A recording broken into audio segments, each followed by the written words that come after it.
Good morning students, I am Dr. Priyanka Bhalerao and welcome to my channel Royal Educational Services।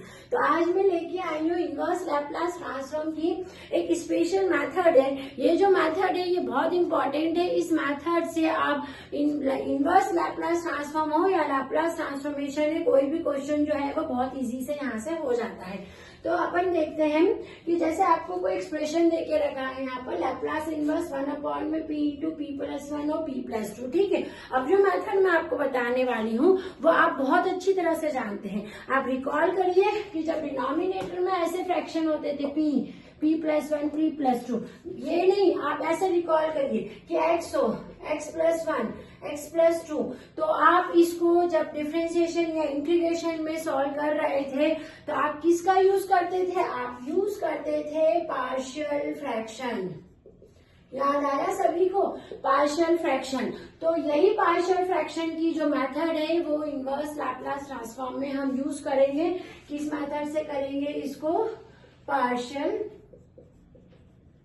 Fraction method, है ना। तो partial fraction का concept वही है जो उस समय था, बस थोड़ा सा लैपलास और इनवर्स लैपलास के कॉन्सेप्ट इसके अंदर लग गए हैं। तो हम स्टार्ट करते हैं हमारा क्वेश्चन। लैपलास इनवर्स ऑफ 1 में p into p plus 1 p plus 2 देके रखा है ना। तो सबसे पहले तो इसको अपन यहाँ पर लिख लेते हैं p प्लस 1 p प्लस 2, है ना। ये लिख लिया हमने, ठीक है। अब हम हमारा लैपलास का ही कॉन्सेप्ट लगाते हैं। ये लैपलास इनवर्स को यहाँ रखे रहने दो, ठीक है। इसको कोई छेड़छाड़ी नहीं करनी है। हम क्या करते थे? a अपॉन में p, याद आ गया सभी को? b अपॉन में p प्लस 1, ठीक है। c अपॉन में p प्लस 2, याद आया सभी को? इस तरह से आप उस समय भी कर रहे थे जब आप लैपलास फ्रैक्शन निकाल रहे थे, ठीक है।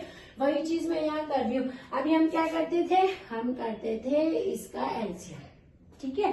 अब थोड़ा सा यहाँ पर ये ध्यान रखेंगे कि लैपलास इनवर्स की बात हो रही है ना, तो ये अपन क्या करते हैं, जो एक्सप्रेशन है पहले उसको लिख के सॉल्व कर लेते हैं। उससे बार बार हमको लैपलास इनवर्स जो है वो लगाना नहीं पड़ेगा और हम इनकी जो वैल्यूज हैं वो बहुत इजीली यहाँ पर निकाल लेंगे, ठीक है।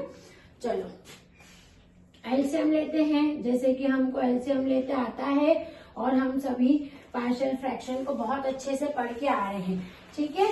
इसका क्या आएगा? p से p कैंसिल हो गया, यहाँ क्या बचेगा? p प्लस 1 और p प्लस 2, है ना। यहाँ से p प्लस 1 कैंसिल हो गया तो p प्लस 2, यहाँ से p प्लस 2 कैंसिल हो गया, राइट। तो ये इस तरह से आ गया 1 अपॉन में p इंटू p प्लस 1 और p प्लस 2। डिनोमिनेटर ये वाला साइड कैंसिल होता है, जैसे उस समय आप कैंसिल करते थे, सेम वही मेथड है, इसमें भी आपको कैंसिल करना है। तो देखो आपके पास में क्या बचेगा? a p plus 1 p plus 2 b p plus 2 c p और p प्लस 1, ठीक है। अब हम क्या करते थे? एक एक फैक्टर है उसको 0 पुट करते थे। जैसे यहाँ पर आपने पुट कर दिया है put p equals to 0, p equals to 0 put किया। यहाँ तो p है नहीं तो ये 1 हो जाएगा। यहाँ कितना हो जाएगा? a, देखो 0 प्लस 1 और 0 प्लस 2। यहाँ क्या हो जाएगा? 0 हो जाएगा क्योंकि p मल्टीप्लाई में, और यहाँ c इंटू 0 हो जाएगा। तो ये हो जाएगा 1 इक्वल्स टू 2a। ये इम्प्लाइज क्या करता है? 1/2 इक्वल्स टू a, ठीक है। इसमें a की वैल्यू कितनी निकाली आप लोगों ने? इसमें a की वैल्यू आप लोगों ने निकाली a इक्वल्स टू 1/2, ठीक है। अब अपन क्या करेंगे? b की वैल्यू निकालेंगे। अब इसमें अपन क्या करते हैं? p प्लस 1, इसको इक्वेशन नंबर 1 नाम देगा, है ना। यहाँ आप लिख देना p equals to 0 in equation 1। ऐसा करने से क्या है, दिक्कत नहीं आती हमको। अब अगेन हम क्या करेंगे? Put p plus 1 equals to 0 implies करता है कि p इक्वल्स टू -1 आ गया है इन इक्वेशन नंबर 1, है ना। इसमें पुट करते हैं। तो चलो इसको सॉल्व करते हैं। जहाँ p प्लस 1 यहाँ ये तो 0 हो जाएगा, बचेगा क्या? b -1 प्लस 2, ठीक है। तो 1 इक्वल्स टू, देखो यहाँ क्या बचेगा, -1। तो p की वैल्यू कितनी आ गई है, -1 आ गई है ना। अब अगेन हम किसको पुट करेंगे, p+2 को 0। तो पुट p+2 इक्वल्स टू 0, ये क्या देता है, p equals to -2 in equation 1, है ना। तो ये क्या हो जाएगा, 1 इक्वल्स टू p+2 यानी ये p+2 और ये p+2 0 जा रहा है, तो c इंटू -2 +1। तो 1 इक्वल्स टू c -2 -1, तो 1 इक्वल्स टू 2c। तो इम्प्लाइज करता है c की वैल्यू कितनी आ गई है, 1/2 आ गई है। ठीक है, तो आपके पास में a की वैल्यू आ गई 1/2, c की वैल्यू आ गई है 1/2 और p की वैल्यू आ गई है -1। अब ये सारी वैल्यू उठा के हम यहाँ पर रख देंगे जो अपन ने ये लैप्लास इनवर्स का बनाया था। ठीक है ना। इसको या तो क्या करो, इसको इक्वेशन नंबर 2 नाम दे दो, यहाँ सब जो 2 कर दो, क्योंकि उसको हमें क्या करना है, फर्स्ट करना है, इक्वेशन नंबर 1। अब क्या करेंगे, put all values of a, b and c in equation 1। ये सारी वैल्यू उठा के इक्वेशन नंबर 1 में रख देंगे अपन, है ना। तो Laplace inverse of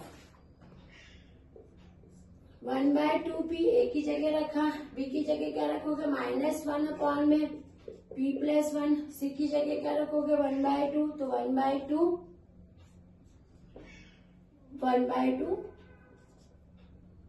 into 1 upon में p/2।